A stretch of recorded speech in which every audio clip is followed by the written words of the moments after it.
Assembly Symposium, Resounding Archives, the Politics of Listening to the Moving Images, or the Moving Image. My name is Vincent Hediger. I'm a professor of cinema studies at Goethe University in Frankfurt, and it's been my privilege to work with Stephanie and her team to build Archival Assembly over the last 3 years. And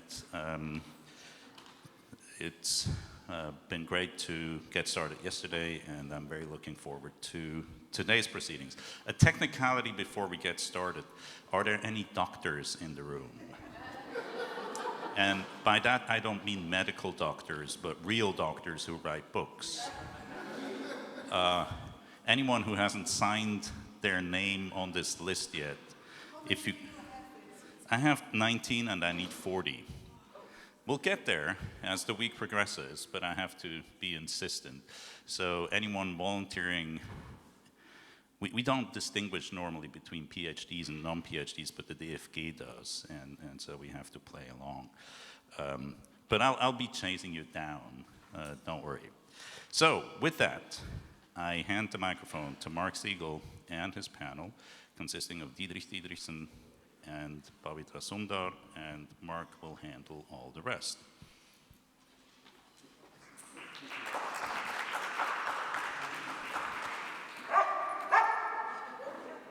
That's Rollo.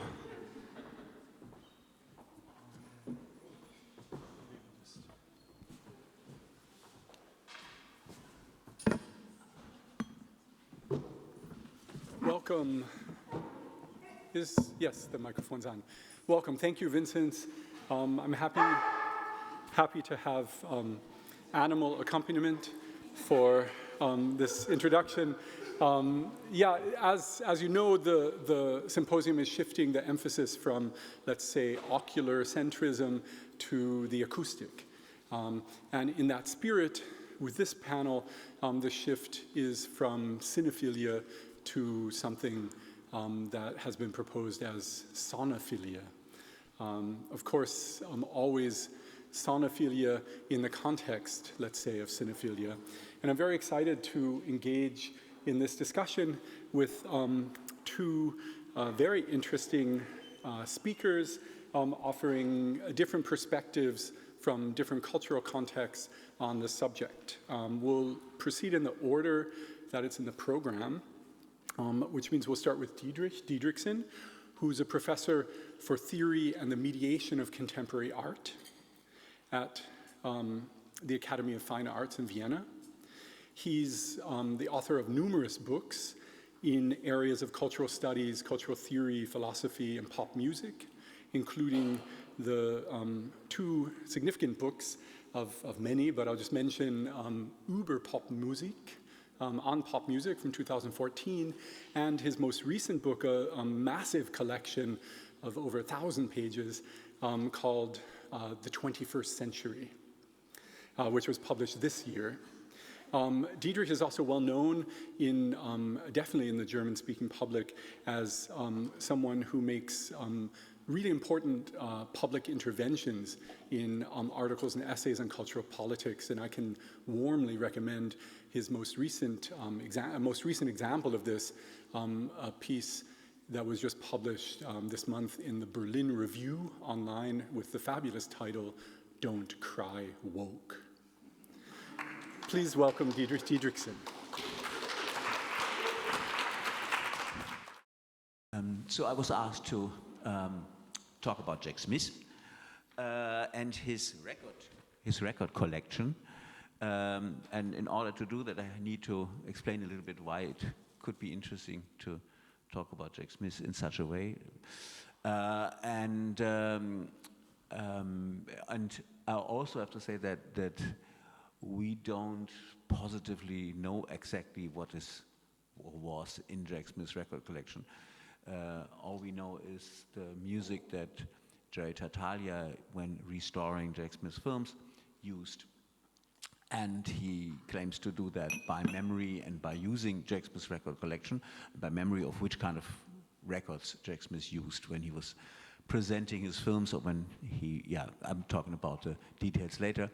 And so I can only deduct from that a little bit what his record collection is or was. But previously, I have to say that I often use the distinction between, when I talk about sound and music, or use the distinction of sound and music, I'm doing that based on Niklas Luhmann's distinction between medium and form. And in that distinction, anything can be the medium to anything else as form. But there's always a distinction. And in conventional Western music, sound is supposed to be the medium and music is the form. So there's something sounding, and just the fact that it's sounding is the mediality, and then you say, you use a C major chord, then that is a form. In pop music and other music that is less based on composition, but on the events planned and unplanned in the recording studio or on the stage, the tendency is that music becomes the medium and sound becomes the form. The same is true for ethnographic recordings, which were partly the first recordings when recording technology came into existence, whereas mainly only in the eye or the ear of the ethnographer. The ethnographer believes music is the medium of some authentic, indexically transmitted truth about his research object, and the idea is to conserve an indigenous culture in its physicality, because, according to the belief of the ethnographer, it only exists physically without other documents, and it's going to disappear anyway because the culture of the ethnographer is going to destroy it one way or the other. But this position also correlates with the recording music culture, or with music cultures that came out of recording, namely pop music, developed to store the physicality of the bodies of stars and musicians in general, but also the fetishized sounds of certain machines and effects in general. Jack Smith was using a lot of materials in his sometimes extremely long performances. The concept of live film, which gave a festival the name, which Marc Siegel, sitting here, Susanne Sachses, sitting over there, and Stefanie Schulte-Stratos, sitting over there, had organized, I'm saying here a good decade ago, but Marc was correcting me, more than a decade ago, 15 years ago. And the concept of live film that gave the festival the name includes the live rearrangement of film and slides, but also the use of records.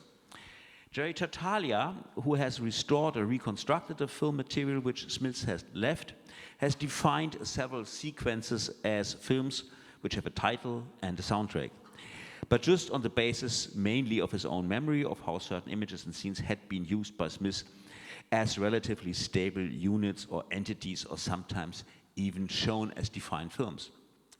But except from his best-known film, Flaming Creatures, all these sequences, films in quotation marks, were all in flux and could be rearranged and re-edited any time. The only time I have ever witnessed Jack Smith perform in Hamburg in, I guess, 1981 or 1980, he was basically doing a 4-hour plus slideshow. There were no moving images involved.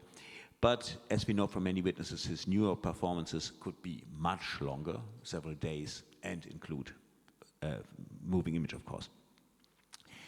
This Jack Smithian live film performance methodology has often been compared with other forms of live performances with more or less fixed or previously produced material, namely DJ culture. The fact that records were played constantly to accompany the films, and that the films were all without dialogue, has evoked ideas of open, responsive semantics, depending on the crowd, and of a certain virtuosity that we associate with turntablism in hip-hop culture, for example. Above all, it was seen as a case of improvisation, the art of being in the now, leaving routines behind, and experience your human capacities without any order or script. But I would argue it was in all cases rather the opposite of it. The opposite, or if one can still use this word in such a way, a queer criticism of these aesthetic utopian models. First, the crowd was not included in a way that today would be called participative or interactive. They were rather employed or even enslaved to help or support Smith with technical problems, costume changes, etc. Most witnesses agree that without a certain degree of masochism as part of curiosity and vanguard mentality, people would not be able to endure them. Second, there was no virtuosity, but the opposite. Well, not the polar opposite, not clumsiness or inability, but different from virtuosity, there was no miraculous ability that would hide the work, but the work was very visible, the working, the production, and it would constantly interrupt the flow. The performances were disruptive, but not because they had the aesthetic aim of disruption, but because their flow was rocky and it was constantly interrupted. But, and here it is getting complicated, not because Smith was an amateur or a dilettante, but because he was a perfectionist. He was constantly demonstrating that things could not be perfect, but he did that in the belief that there should be perfection. And that there was always an idea of perfection at work, in his own visions or plans, but also in the material that he used, be it self-produced or found. Which brings us to the type of music he was or might have been using. Here are some names. Ted O'Letta and his orchestra, Z. Zentner and his orchestra, Johnny and the Islanders, or just the Islanders, Les Baxter, Uma Sumac, Martin Denny, Arthur Lyman, Mohammed El-Bakar and his Oriental Ensemble, Chaino, Robert Drasnin or Drasnin, Esquivel, Roger and Nino Nardini. These names add up to a genre, and I'm sure that this does Jack Smith no justice, but the genre and its history might lead to some insight in Smith's idea of music and what it's supposed to be. And of course, he was not believing that this all was one genre or that he was following the conventions of a genre. All of these names belong to people who were, whose work was released and marketed during the late 1940s, the 1950s, and the early 1960s, mainly in the US as exotica. This name was used at that time. They all have reference to the often most cheap exoticist and orientalist cliches of the Caribbean, Asia, also known as the Orient, Africa, Brazil, and the Amazon area, and above all, Hawaii and the Polynesian islands. Cocktails, savages, masks, rituals, more cocktails, and statues of gods and goddesses, and of course words like voodoo and aloha marked these products. Many of them complete with explicit sexual connotations around the theme of the savage and the restlessness at night in the village, every colonialist stereotype of the period. Often this music was seen in connection with exoticist movies and movie stars that people like Jack Smith or Ronald Terwell admired in their childhood. This entire cultural complex was already over when the counterculture of the 1960s started and obviously played no part in its artistic production except in the queer critique of the countercultural authenticism as articulated by people like Jack Smith. Not the counterculture, but the low products of the cultural industry, following this critique, were able to debunk the general dominant ideology.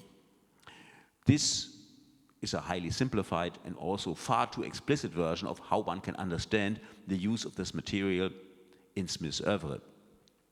But it might also help to look at the history of the reception of exotica over the years. Before that, I'd like to mention that Smith also used music by Liszt, Rimsky-Korsakov, operettas, and popular, cheap, trivial classical music hits. Something like the Bolero by Ravel, although I don't know if he really used the Bolero, but he could have.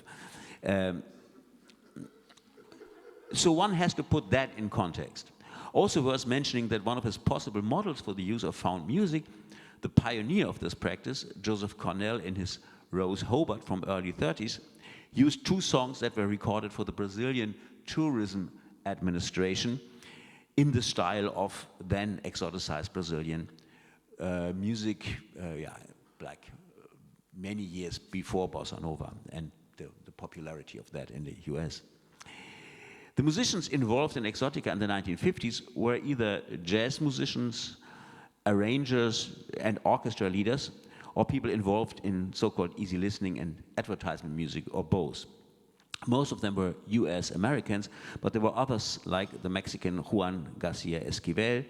Among the large number of fake Hawaiians was also one authentic one, Arthur Lyman, who also knew a lot about non-manufactured Hawaiian music. But he learned from Martin Denny, who with his Le Sacre du Sauvage from 1952 is generally considered to have started the genre of exotica, sounding of course intentionally like a successor of Stravinsky. While listening to a follower of Stravinsky, also using Stravinsky's title in 1952 is of course also kind of a reuse of European primitivism of the early 20th century. While listening to so-called exotica, one often has the impression that there is a coherent musical language. Inventive and very present percussion also as effect, single unusual percussion instruments in the foreground, lots of marimbas, xylophones, and then in the orchestral side, sound color ideas. The idea of the sound color much more important than certain harmonic ideas. Rather effect-oriented than in relation to musical linearity. Lots of marimbas, I just said that. No solos or lead voices by instruments connotated with European classical music or jazz music. Thus, no lead violins nor tenor saxophones, but orchestral tutti and effects of collectivity. Exotica were also used for demonstration of stereo equipment. They were often recorded in such a way that the traveling across channels and other favorites of early stereo fascination could be easily recognized. It was also, of course, big in travel advertisement and in restaurant theme music. It was fully artificial and sometimes experimental in the making, and also not shy to really pick up elements of indigenous or non-Western musical cultures. But since all these acts of stealing and appropriating were so undirected, the main task was to invent this kind of trans-colonial, cultural, global other of savages with their taboos and their erotic rituals that were equally at home in Bahia as in the South Sea. It was, so to speak, the last act of primitivist and colonialist cultural politics on the verge of subverting any serious effect of these fantasies and turning them into some kind of queer utopia. At least one might think that this is what Jack Smith had in mind. In the late 70s and the early 80s, the first wave of rediscovery of this style happened. The hardest and harshest representatives of punk, post-punk, and industrial culture, Throbbing Gristle, after having released records referring to torture, pain, and genocide on their, and attacking their audience physically, presented themselves on an album cover that was quoting a 1950s Martin Denny album. Martin Denny's fake and sometimes not so fake Hawaiian music was played then before Throbbing Gristle concerts, before the harshest of industrial music. The Residents, another conceptual avant-garde outfit, existed since the early 70s, but also big in the harder post-punk scene, were obviously also strongly influenced by Martin Denny and other exotica musicians, as were Der Plan from Düsseldorf, a non-aggressive, not rock-based, adventurous but completely anti-macho sound world with a fantasy of diverse types of otherness that were neither seriously escapist, as in the Lord of the Ring type of fantasy, nor seriously of this world. At least that was one perspective. Then the other was, there's nothing more shocking or transgressive than to embrace some total opposite of aggression. But this gesture was still relatively small. An epicenter of this interest in exotica around 1980 was San Francisco, with not only the Residents, but also people like Tuxedo Moon, coming partly from the queer performance group Angels of Light. Also, there was a fanzine called Search and Destroy, originally Search and Destroy, as the title suggests, dedicated to punk rock and its predecessors like Iggy Pop. No? It's a song by Iggy Pop, Search and Destroy. But it was an exception in the world of fanzines, since it had long texts and longer interviews.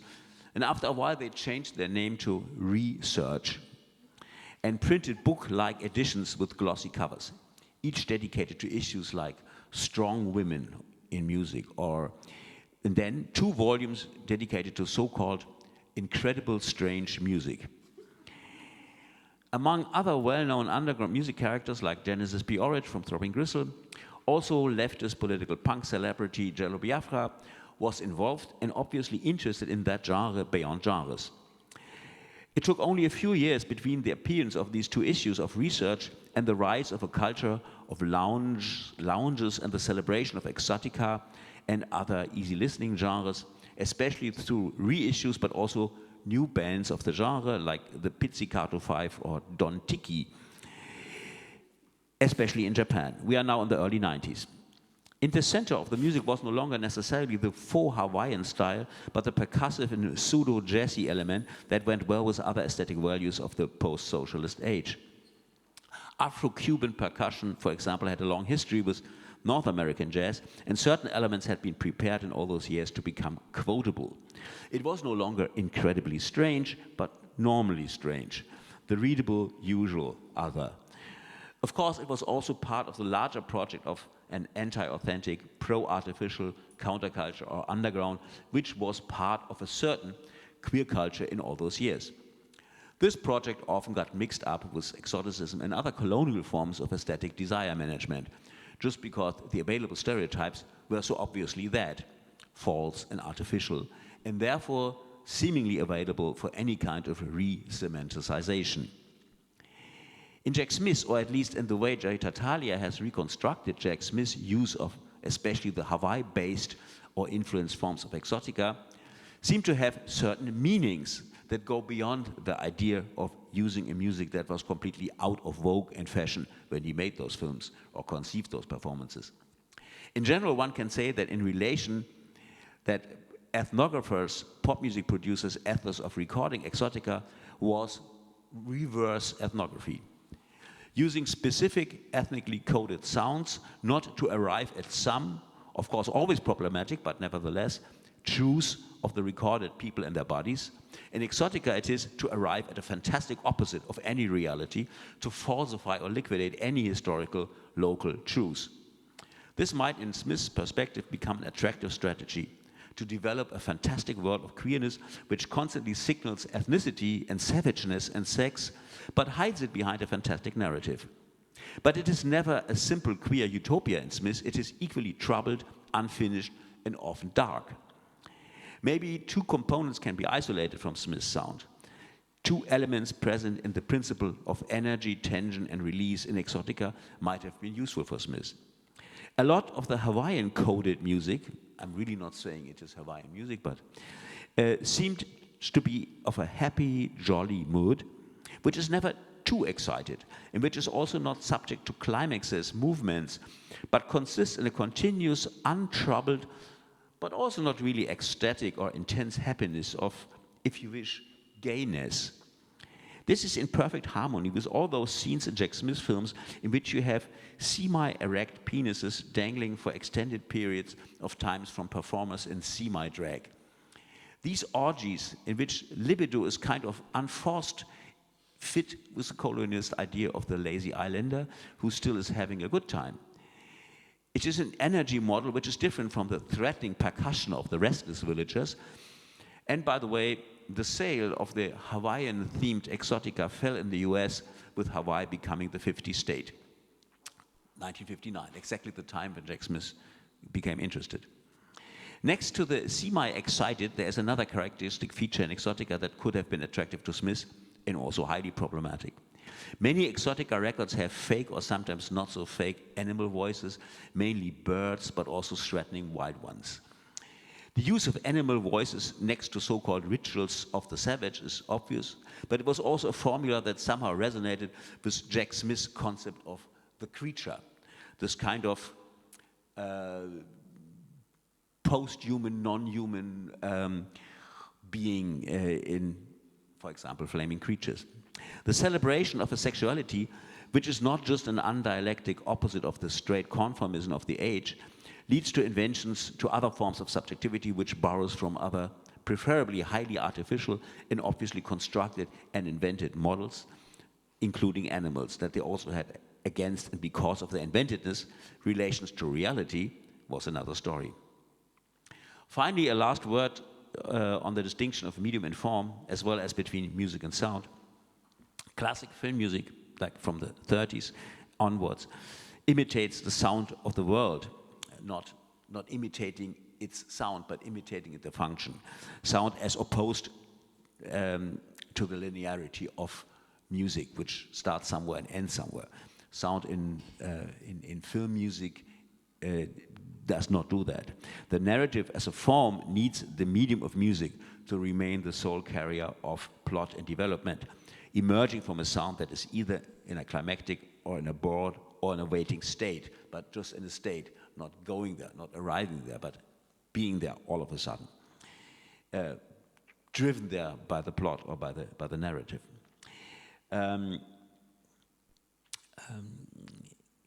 Not developing it with its own method. But all this is done with musical devices. No, it's still all done with orchestras and musical instruments.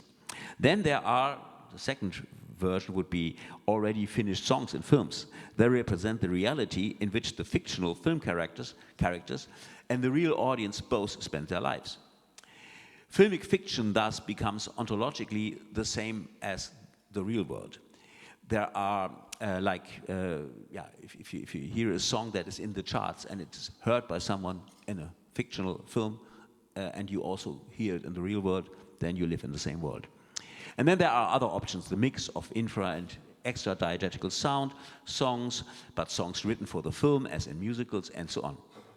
But still, Jack Smith's use is different from all those, and not only because of the performance character of live film. When, for instance, Kenneth Anger uses already existing songs in Scorpio Writhing, they refer to well-known codes of teenage pop of that period. The songs are readable, and they get a specific and an antagonistic reading through the film.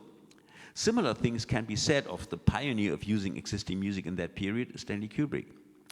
In the case of Smith, the songs or the compositions are ambiguous and dubious in the first place. They flirt with semantics that no one wants to openly express or confess, and they are a highly dubious cultural production by covering up what they say, saying it by covering it up, which fulfills the idea of innuendo. An important grammatical element in gay culture, but also by sometimes in a sexually repressed straight mainstream. Finally, the songs and the original context are not really well known and readable in the late 60s and 70s when you used them, and before they got their reception through research and the post-punk generation. One can maybe say they are medium, but to another medium, and so forth. And form only arises by that endless chains of mediums. But that probably does not make any sense. Thank you.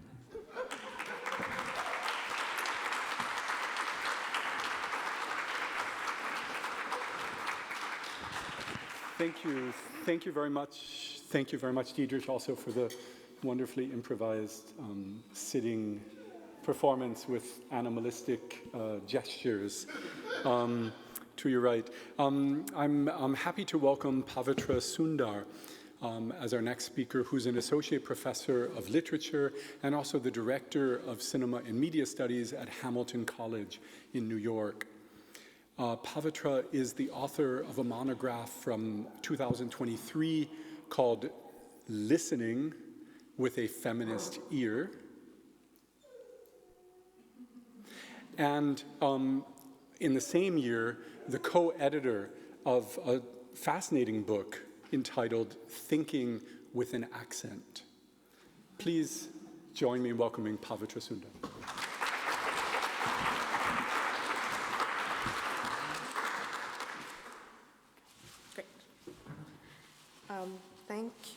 Thank you, everybody. It's really wonderful to be here. Thank you, Vincent and Stephanie, for inviting me. When I first, and also to all of the Arsenal staff, I've been mainly corresponding with Ella and Rachel, but everyone behind the scenes, thank you. I was really thrilled when I received the invitation for this talk because the very first sentence of my book, Listening with a Feminist Ear, is, quote, "My love of cinema as a child was sonic." And so I thought, this is perfect. I have to come to this event. And apologies for the shameless publicity here, but I promised my publisher I would include the QR codes because that takes you to the open access version of the book. So you don't need to buy it, but it's open access. So in my introduction, I go on to chart how I, like many fans of Hindi cinema, grew up surrounded by the sounds of Bombay cinema. There was the music played on radio, television, in taxis and roadside stalls, in markets. There was the sonic game of Antakshari, where each player sings a song that begins with the last syllable that the previous player ended on, and that also became a TV show, a televised game show later. There was always the playful or sometimes bombastic quoting of dialogues in everyday life, dialogues from films. And of course, more recently, the use of film music as ringtones on mobile phones. So it really is everywhere. But the scholarship on Bombay cinema did not account for this public sonophilia, a public cinephilia that was also a sonophilia. So my book, Listening with a Feminist Ear, bridges the gap between the quotidian orality of my cinematic engagements and the visual focus of film studies as a discipline. I home in on the oral domain of mainstream Bombay cinema to unpack its political ramifications and possibilities, identifying singing, listening, and speaking as key sites of cultural politics. So I argued that the challenge is not just to expand our object of analysis from the visual to the oral or to the audiovisual, but to also consider the relationship between that object and our methods. So what social hierarchies and axes of identity take form because of the particular ways in which we, scholars, fans, audiences, because of the ways we listen to Hindi cinema? How have we adopted certain ways of listening over time, and to what extent have those changed? What might it mean to shake off those conventions and practices? So this is what I mean in the book when I say that Listening with a Feminist Ear is both critical and utopian in orientation. So we might think about paranoid and reparative reading, right? I argue that we should tune in to the oral and oral constructs, the ways in which gender, sexuality, nation, and other vectors of identity take form in film sound work. But in so doing, I'm arguing that we also open up a path to listening differently, or we can open up paths to listening differently. So what I want to do today is present two entry points for thinking about cinephilia as sonophilia, and maybe even listening as love in Hindi cinema. So the first of these examples comes from, from the second chapter of my book, and I've just marked the section I'm pulling this from. In chapter 2 of my book, I talk about qawwalis, which is an Islamic genre of music. And I'm going to play you an example from a film from 1960, where we are witness to, and I argue we're drawn into, a collective listening public. My second example will be from a video essay that I created using a scene of solitary listening from a 2015 film. But more than that in a second. The qawwali is a Sufi poetic genre emblematic of the Islamicate, or Muslim culture, generally speaking, in Bombay cinema. The genre is rooted in philosophical and religious traditions that prioritize listening, especially collective listening, as an ethical and spiritual practice. In the Sufi Chishti order, which is influential in South Asia, listening to mystical songs, qawwalis specifically, in the company of fellow believers, is understood to be the route to the divine. Most film qawwalis, particularly the ones I'm calling classic qawwalis, which were in films between the 40s and the 80s, these were not picturized on ritual singers in dargahs. Instead, they focused on the hero and heroine in love. The singer's love interest was often a fellow qawwal trading verses on stage, or they may be one of the assembled guests. So these were romantic coupling devices, in a sense. I don't know what I did there. They were romantic coupling devices, but they were coupling devices that always happened in public. And this is because the qawwali as a genre is a public and collective form. Whether on screen or off, a qawwali is not a qawwali without a crowd. There's always a backup troupe clapping and echoing the lyrics, and the vocal ensemble envelops and anchors the lead singers such that it is impossible to divorce the romantic couple from that broader context of collective musicking. There's also always a crowd, an eager and loving listening public. So the relationship between singers and the diegetic audience in these films is articulated, of course, through response shots, but also the direction of the singer's gazes, the horizontal camera movement, which is, tracks between the singers on stage and the audience.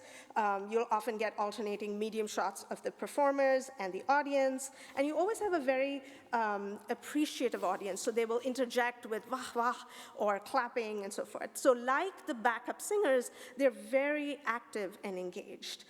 They sway to the music. So I want to play you a clip from a song called Na To Karwan Ki Talash from Barsat Ki Raat, which is a film from 1960, which had several qawwalis. And in this one, you'll see a competition between two qawwali groups. I've picked the clip from the beginning where you see how the listening public is placed in relation to the singers. And then I cut to the middle of the song when the line between listening and performing gets blurred. You'll see one of the singers in one of the groups gets very upset because she knows she cannot have her, her lover, the one she's in love with, and the hero steps in from the audience to save the day.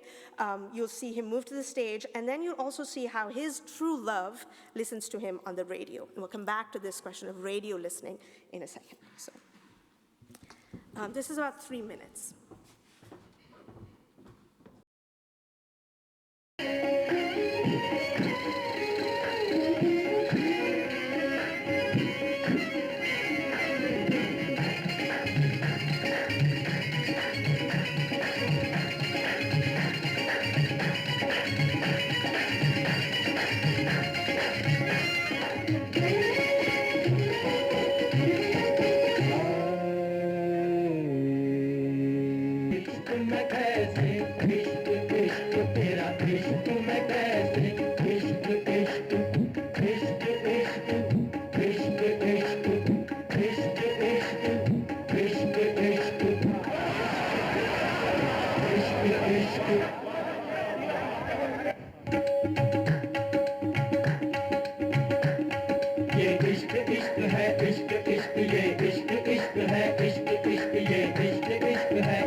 से रोकी ना गई किसी खंजर किसी तलवार से रोकी ना गई इश्क मजनू की वो आवाज है जिसके आगे कोई लैला किसी दीवार से रोकी ना गई क्योंकि ये इश्क इश्क है इश्क इश्क ये इश्क है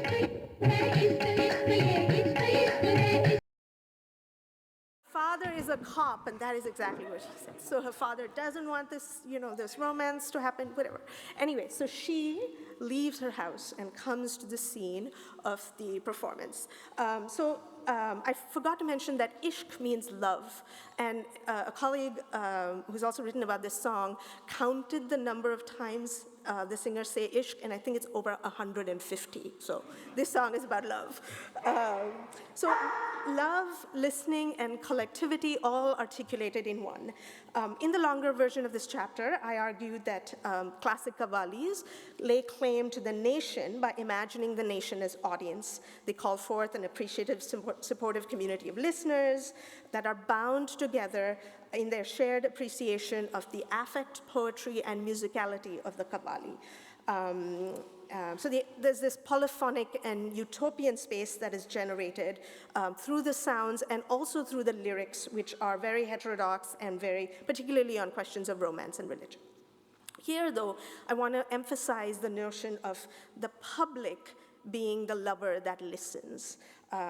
So this formulation of the public as the lover that listens makes perfect sense if we attend to the other intermediate formulations that shape cinematic listening in South Asia.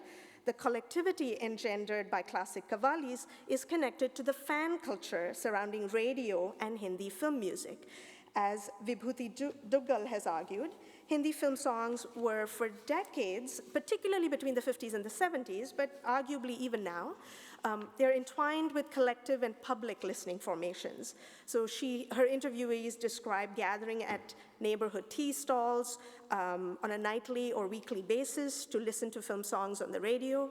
This, she says, quote, this practice of listening together generated a quotidian and public intimacy, one that was shared with friends and strangers. Occurring in the public company of others, this was an intersubjective oral experience rather than a solitary or individuating mode of listening. So fans' affective involvement in listening was also expressed through their participation in radio clubs, and there was this rich print culture surrounding film songs, club magazines, compendiums, song booklets, and also fan letters that fans wrote requesting radio announcers to play their favorite songs. And these film song requests were called farmaishes. In numerous literary, musical, and spiritual traditions on the subcontinent, we encounter the figure of the lover pleading for recognition from the beloved. Drawing on this familiar trope, the farmaish writer or listener cast themselves as a supplicant to the radio announcer. Sometimes the love took the form of friendship with both the radio announcer and the listener imagined as friends. But sometimes this love was tinged with desire and longing. The film song was the beloved, and the listener was the divana, or the besotted, another word that you hear often in Ishq Ishq. So the intimacy that radio famously fosters hooks into a much longer affective history in South Asia, and I argue it undergirds all of Hindi film audiences' sonophilia, and it continues to this day. Now I want to switch to something really different, and that is a private scene of oral pleasure. What I'm going to show you now is a video essay that tarries in scenes of listening and reading from the film Aligarh, which is a 2015 biopic about Ramchandra Siras, a poet and professor of Marathi literature at the Aligarh Muslim University. Harangued by homophobic colleagues, Siras retreats into the pleasures of whiskey and film music, particularly the voice of playback singer Lata Mangeshkar. What I do in this video essay is I place the whiskey and music scenes, of which there are 3 in this film. I place them in contrapuntal relationship with a few other fragments in order to unfold pasts and futures, hopes and desires that are beyond those that are visible on screen. So in one such clip, you'll see a younger man, Deepu, who's a journalist who is trying to publicize the story, Siras' story. He reads silently on a bus. And what he's reading are poems written by Siras, but we hear them in the English translation of the poem that Siras himself has penned when he was bored in court. And then you have another clip that features the actress Mala Sinha lip-syncing the song that Siras is listening to. So Siras is listening to a song from 1962, Unpad, and I have that clip embedded as well. And then you have the third clip, which is Siras' memory of a night with his lover. So through these oral, visual, and textual juxtapositions, I set in motion a series of temporal and spatial connections and disjunctures to multiply the figure of the listener and the sounds that hold her attention. Let me play this, and then I'll say a little more about my theoretical framework for this video essay.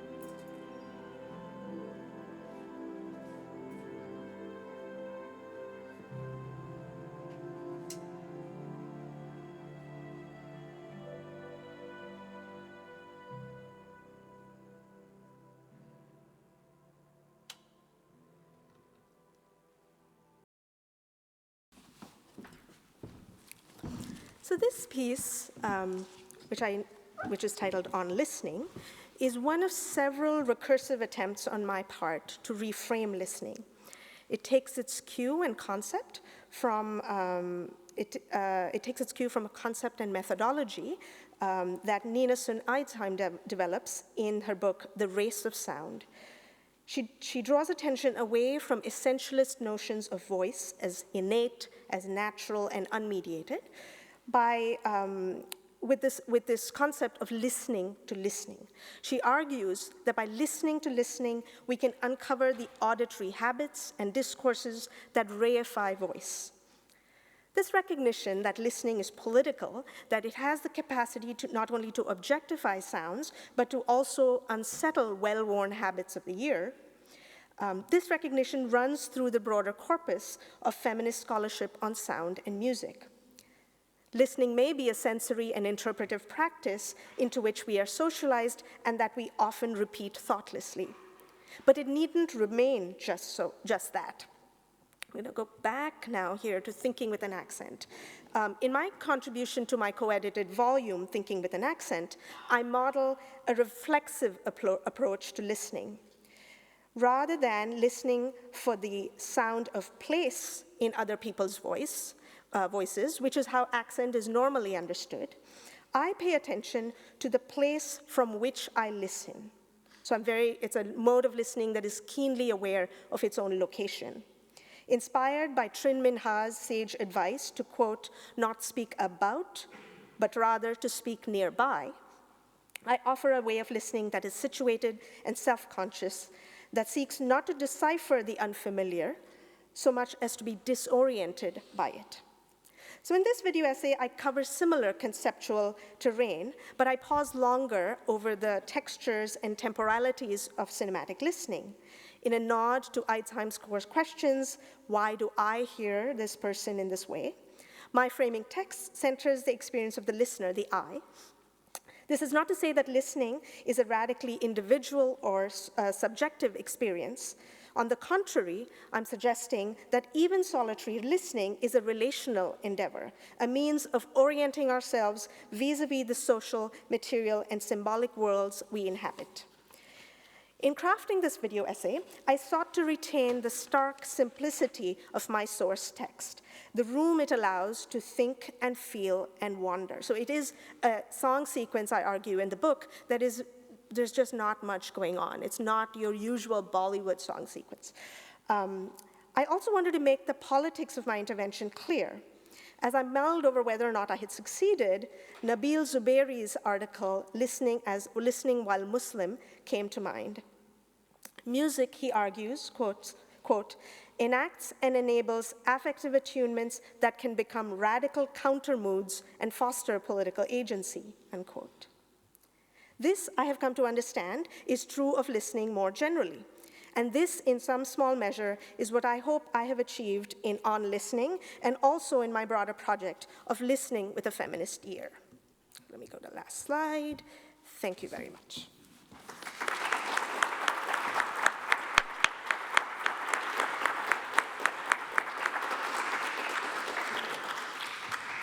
Thank you. Great. Do you both have microphones? Yeah, fantastic. Okay, I don't want to, just because we're on a panel together, it doesn't mean we have to force the subjects to somehow merge and really be about the same thing.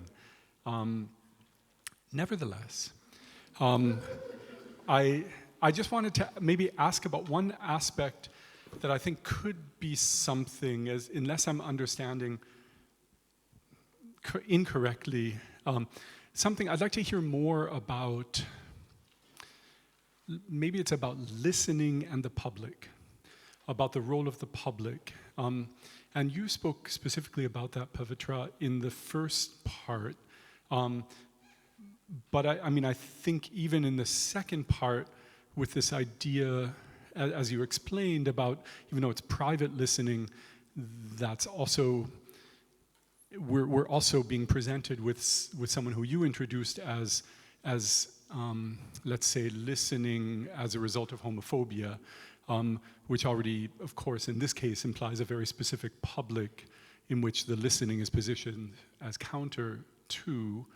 And then the reason I thought of it in relation to what Diedrich was saying, even though you didn't necessarily use, I don't know if you used the term public, but I'm thinking about that interesting and complicated, maybe nonsensical ending where you talk about the what is it, the music, that's the music, and then maybe that's the new form.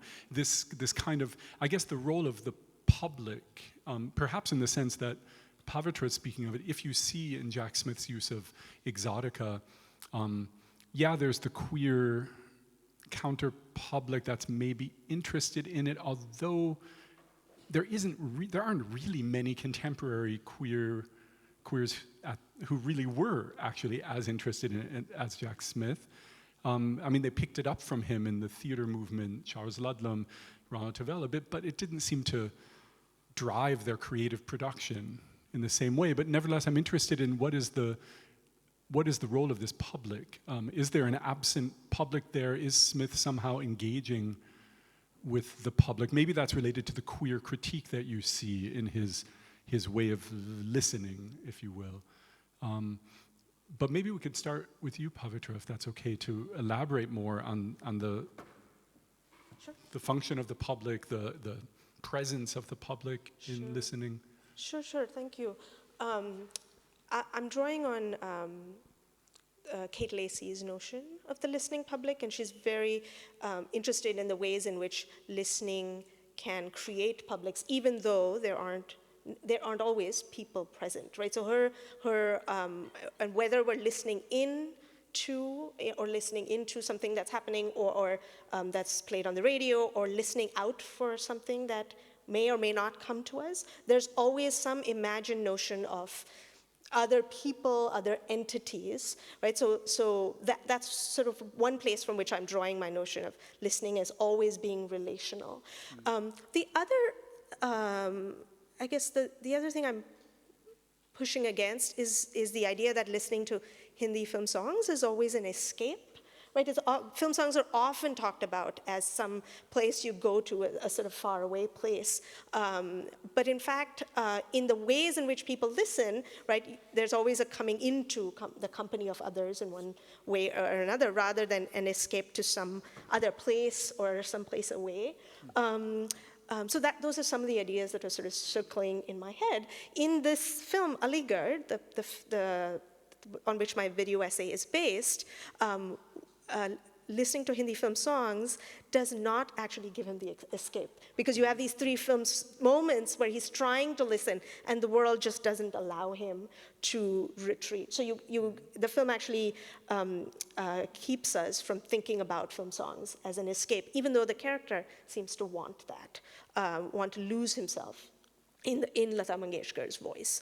So anyway, so those are some of the things I'm thinking about. So I think with the Qawwali, there is an active and present public and a visible public, but I think I'm also using public a little in more diffuse ways in other places in the book to think about relations between people, which are not always good, you know, these listening publics are not always sanguine or supportive publics that come together. Yeah.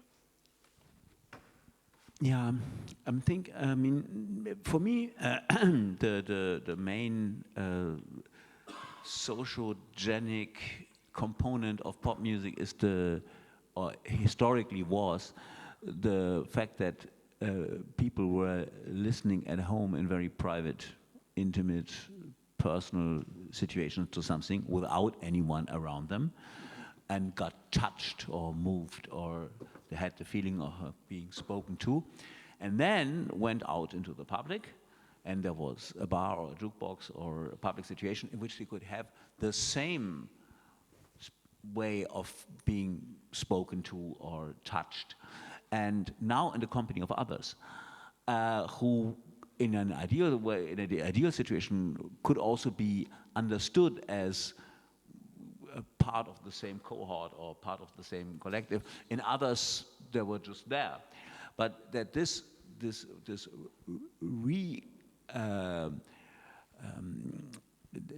you could recognize the cause of a certain private feeling in a public situation is kind of the complex that started pop music the way I understand it, and then is basically the fans are basically people who walk between these two poles. And but of course, since there was something like the counterculture or comparable social movements, the idea is to intervene in this process, to somehow use it or channel it or manipulate it or even just start a new sound or a new meaning for sound or something like that. And I think Jack Smith tried something like that without a resonance in the same way that his contemporaries, queer and non-queer, were trying at the same time. But I think that the sensitivity in this specific idea of exotica and the use of it was starting to develop in the mid-70s, and when someone like Genesis P. Orridge presented Martin Denny records in 79 or 1980, there were some years before, there were some formative years for that. So it is not totally it's not totally individual. His sound vision that he was working with, it's I mean the first kind of campy usages of Hawaiian t-shirts, not t-shirts, shirts, started in the late 60s. General Idea had this shop in 68 or 69.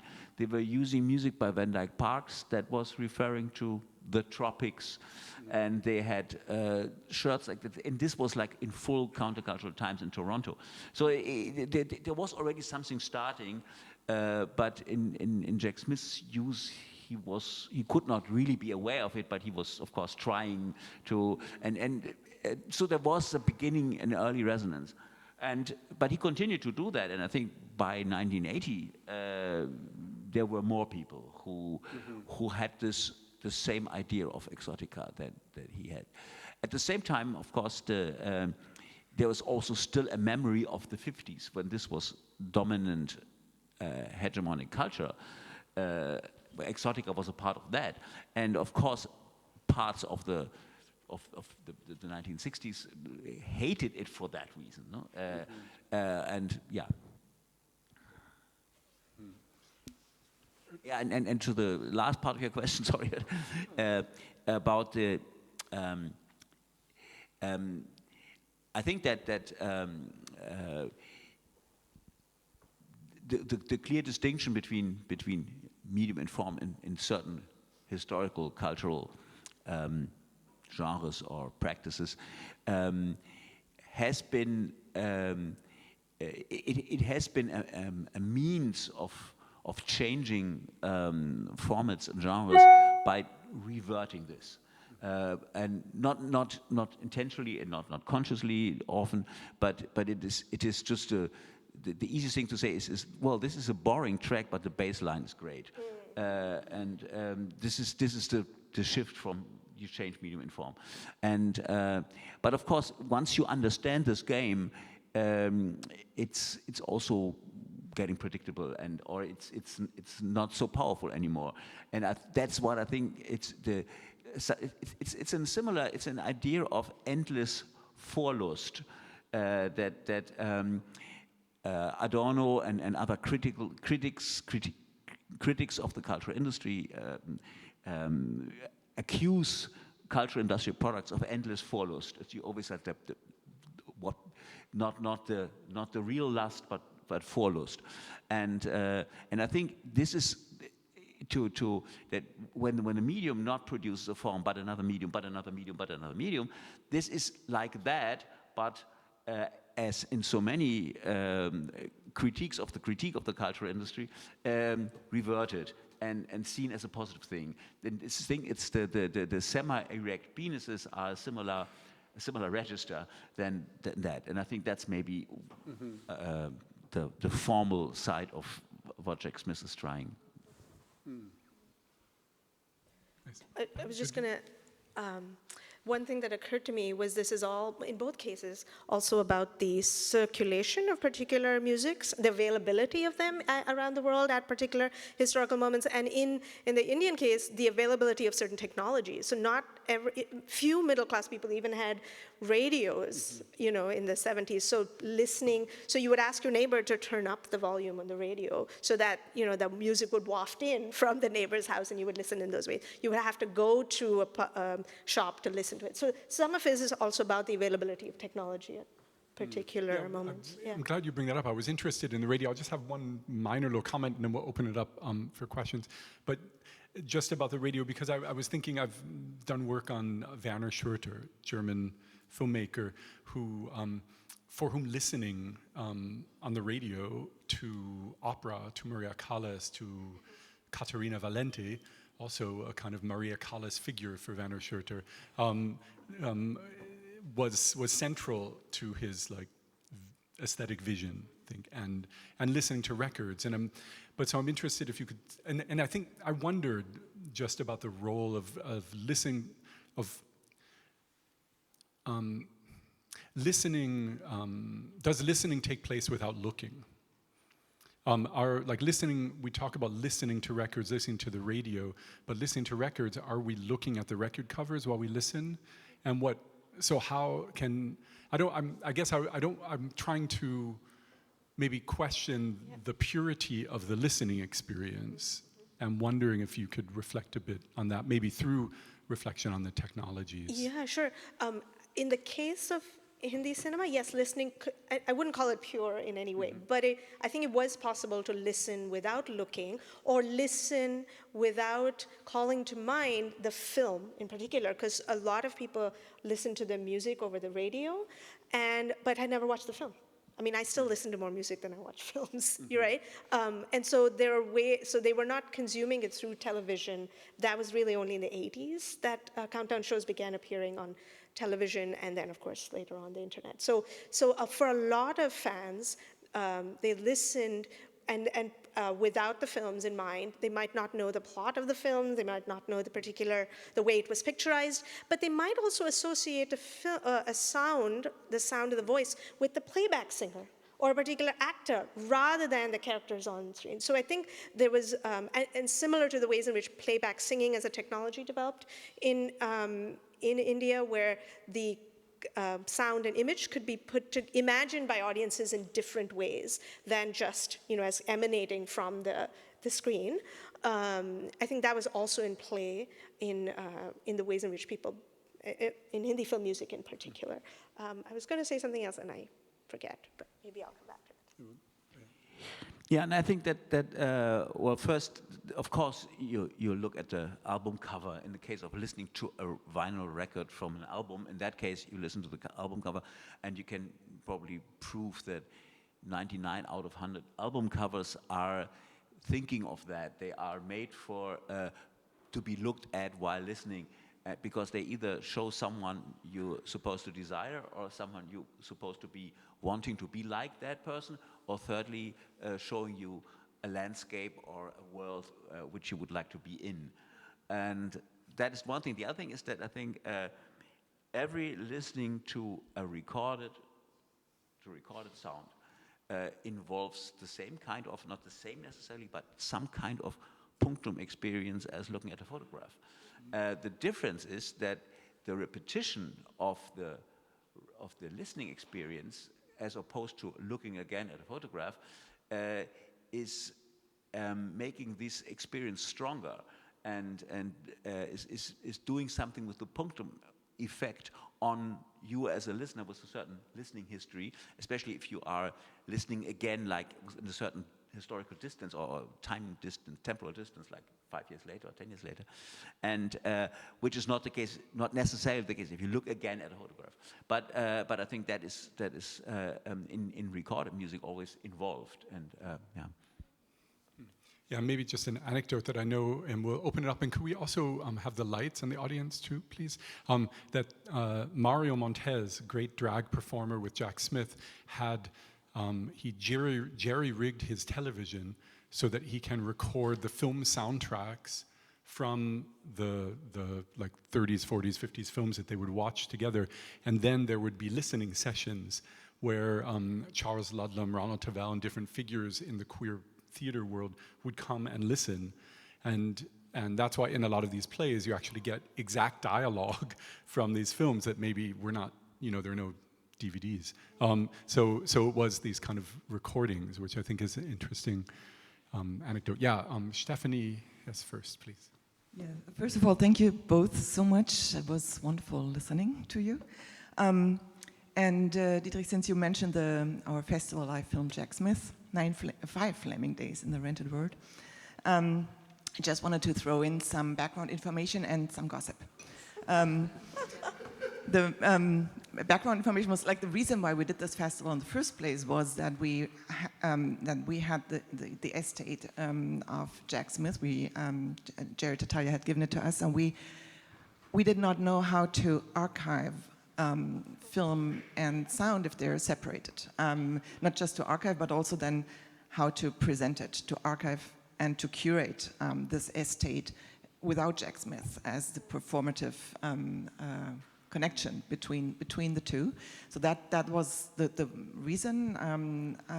In the first place, this is just the background information. I don't think we solved it with this festival, but I think it did shape the future of our archive policy enormously, this festival, and this thinking about archiving sound and image and seeing them together as a performative something. And the gossip is that during the festival we showed Normal Love Normal Love with the soundtrack, the music that Jerry Tartaglia had put together and fixed it to the film. And there was one person in the audience who was, that was Tony Conrad, who former roommate of Jack Smith, who knew his record collection very well. And he hated what Jerry Tartaglia had done to the film by putting together the music that way. So during the screening, he stood up with his violin and played against that music. So we had 2 fighting soundtracks at the same time, which made our question of how to archive that even more complicated. But that was, just a gossip I wanted to share. Maybe I could just add the gossip about how the art world kills film. That the Jack Smith estate was purchased by the Barbara Gladstone Gallery, a commercial gallery in New York, and they've done wonderful things at making the films available to the experimental film organizations that help create the cultural capital upon which they profit. But at the same time, they did what Jerry Tartaglia and Jack Smith never did, which is they now have wed image and sound, so that now these films circulate as art objects in which there is a fixed soundtrack that was not made by Jack Smith, but was indeed put together by Jerry Tartaglia very well. Some say Tony Conrad says other, or had said others. But I think it's an interesting example of one of the pitfalls of art world success. If you want to do something against that, the best thing would be to find the real exotica artists that are involved in these soundtracks, because there are rights that belong to people, and as long as Jerry Tartaglia used this as a always premature or not final soundtrack, you could only say that this was a performance, and of course our whatever art institution pays to GEMA and other institutions a general fee, and that covers it.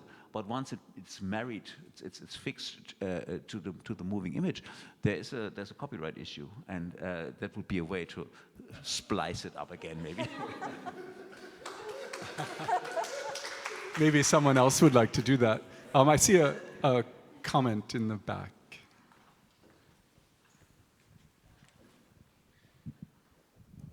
Thank you both for your wonderful talks. Very interesting, and Pavitra also for the listening culture as a relational action, which is so important to think about.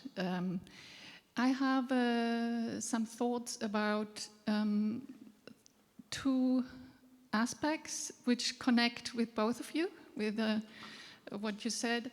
I would not say, Diedrich, that sound is in film only happening dependent on what is happening on visually, because it became in Hollywood, with New Hollywood, kind of a protagonist in itself, which drives not driving the narration, but becomes a protagonist in itself. With Apocalypse Now, we know that, we know that film, and this connects with a film of Satyajit Ray, The Music Room, which where the sounds of the big, what is it, crystal lamp, chandelier, that's a chandelier, becomes an expression or almost a foreboding idea of what is happening with the protagonist. So it is, in fact, not only doubling what is happening visually, but becoming a factor that creates meaning or a narration.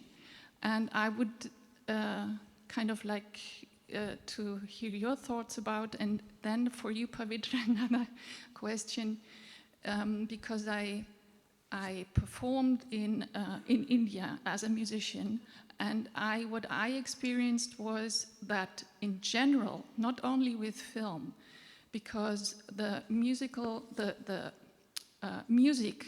as a culture is much more important than in the Western world, and the act of sitting through a concert for 1 hour, 2 hours, 3 hours, 4 hours, whatever, is so inherent to it's kind of in the people that they sit and listen. And I had never such a attentive audience wherever I played than in India, when in Delhi and in Chennai. So maybe so my experience was, it was a general aspect of Indian culture that you listen, and you listen for an extensive amount of time. Thank you. Okay. Yeah, I was not saying that in general film music is. I was saying that the classical film music, that the 30s is imitating sound, not in the sense of that it trying to do a music that resembles sound, but a music that is structured, not unstructured, that is used within the film just like sound, and not it's not progressing as musical compositions, linear musical compositions normally do. So it uses also like forms of music that there are also forms of music in the music world that do the same thing. They also do not progress linearly. And that's even in Wagner and Debussy, for example. But that this is basically in the classical, rather 1930s, but also, of course, in Hitchcock movies with Bernard Herrmann, what they do. They do not have a plan of development, but they occur here, they occur there, they occur there, and then they are in themselves either excited or boring or ecstatic or whatever. And that then there's a second period and a second possibility to deal with music in film, and that is like songs that already exist, that you use. And that is what from Stanley Kubrick to Jack Smith everyone does. But then there's also still the sound of film, like the helicopter in Apocalypse Now, which is a third thing, which is another thing. And I was not talking about that at all. Just that this helicopter has in common with, I don't know, the Bernard Herrmann strings in the shower scene in Psycho, that they also occur. They're not like a composition that has a beginning, a middle, and an end. Yeah, and whereas everything that is song-based, be it in a musical produced for the film, or be it like a song or a composition that is used like as in Kubrick or Jack Smith or Kenneth Anger, they always have this kind of other ontology. They're not fabricated. You know that they also exist in the world that you live in, and that was, I think, a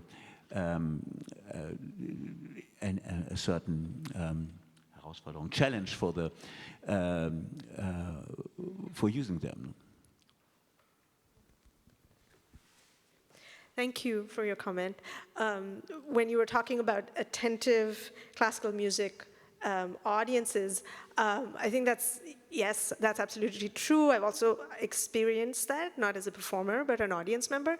But it also called to mind some Hindi film audiences who come, stay for the songs, and then leave, right? Or you get up and you go get samosa or popcorn or whatever, right? So there are different modes of paying attention at different moments in the film, right? So I think that is also happening in these film cultures in India. And your comment, the first comment about sound and its relationship to screen, I was in a meeting of some video essayists a couple days ago, and one of the ideas that came up was that sound is not the supplement to the image, and that is something that I think cinema studies really needs to learn how to learn, because we not only do we not think often about sound, but when we think about sound, we think of it only in relation to the image, only what it is adding to the image, right? Whether it's in terms of sort of creating a sense of ambience or foreboding or whatever.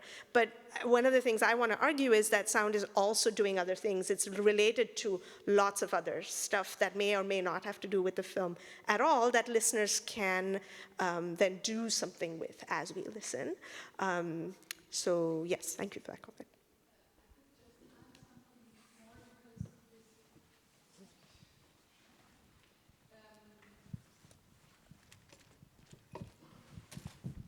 Just an addendum to what you just said.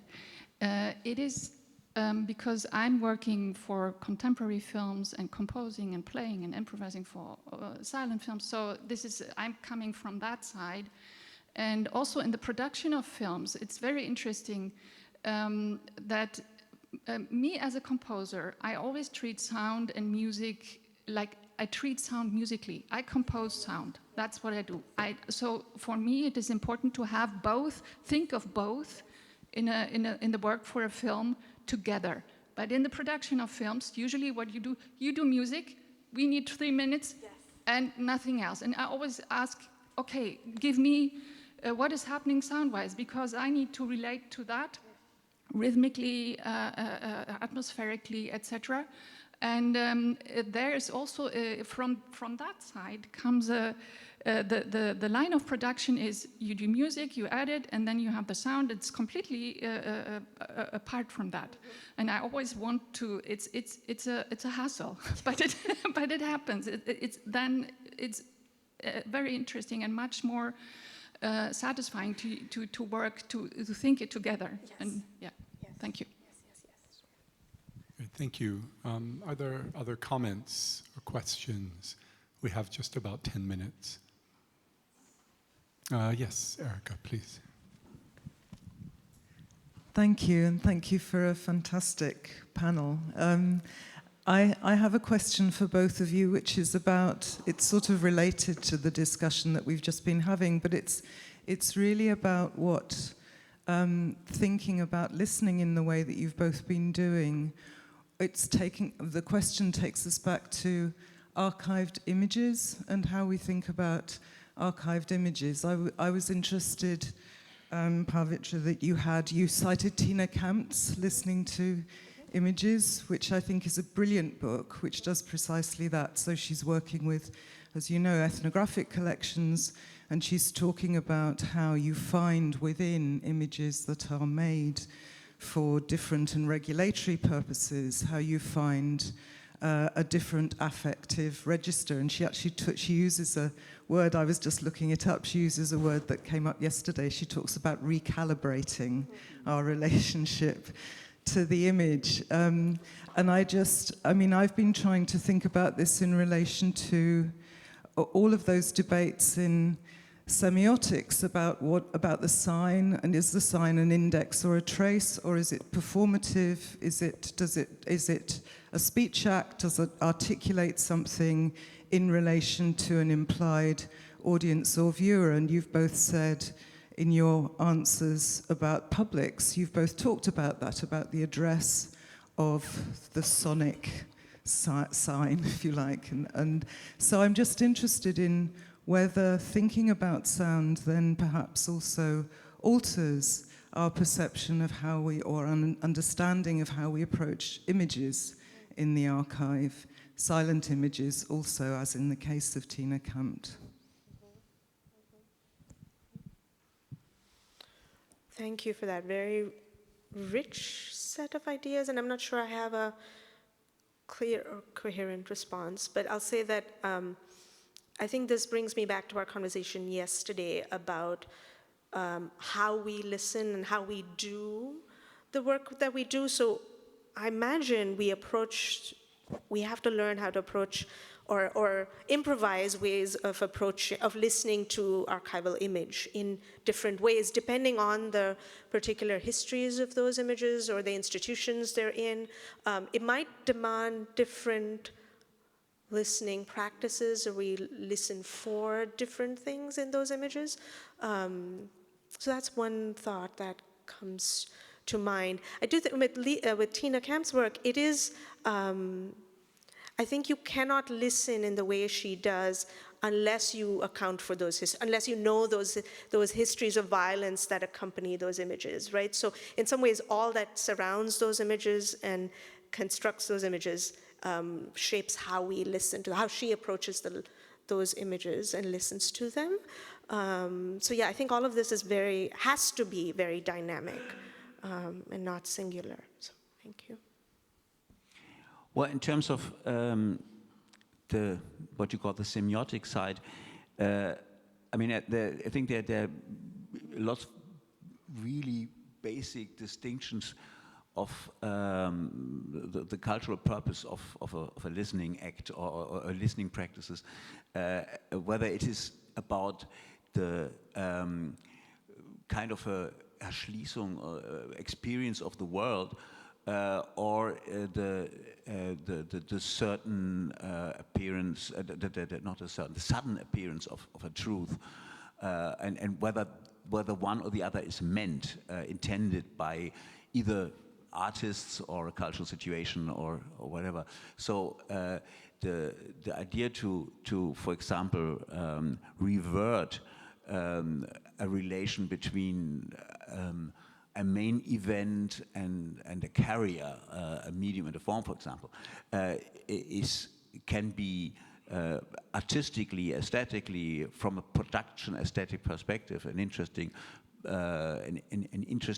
intervention, and then produce some truth maybe later on. But it has nothing to do with if you're looking at an artifact, or if you're listening to an artifact and you really want to find out what has happened, and you do a research, or you do or you also want to be touched by some idea of the documentary value of whatever this artifact is. So I think this is a major difference. But I think also that under digital circumstances, basically what we deal with are not so much indexicality, iconicity, but indexicality acts. Acts that are meant to be read as if they were indexical. We don't know if they are. And yeah. Great. Thank you for participating in the discussion, and thank you so much, Pavitra and Diedrich, for these contributions. We're going to be ending now and then coming back at 12 for the next panel. Thank you.